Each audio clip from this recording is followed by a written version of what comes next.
มาพี่เด้อมันแนบไปเห็นหน้ากันมันมืดมาปันกันทางหน้าเวทีพี่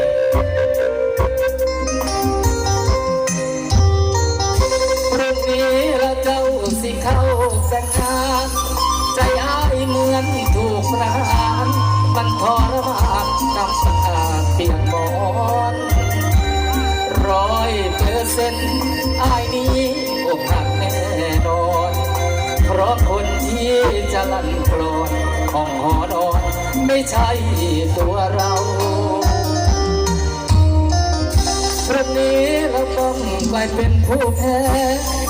หากจริงจะโดนลอยแพ้เจ็บปวดดวงแดงเพราะเจ้า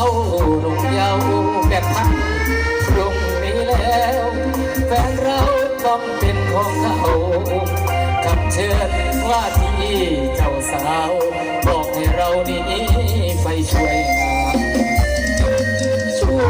งานเขาให้ช่วยงานล้มหัว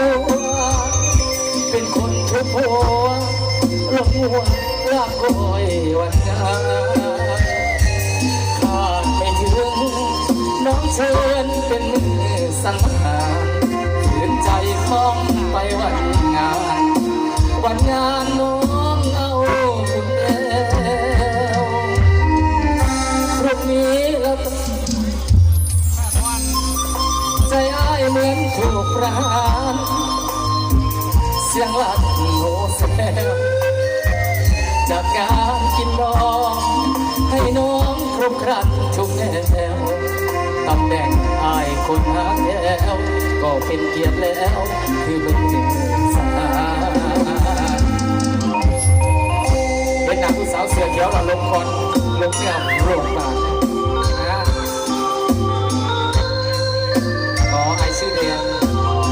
ตายแล้วทำไมยังจำได้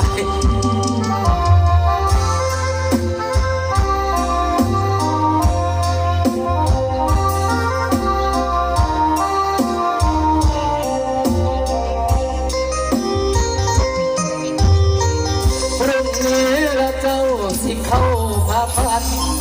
ส่วนอ้ายเป็นมือสังหารเชื่อตัวเลี้ยงหลานเสียงลั่นโหแซวจากงานกินดองให้น้องครบครันทุกแถวตำแหน่งอ้ายคนหางแถวก็เป็นเกียรติแล้วคือเป็นสังหาร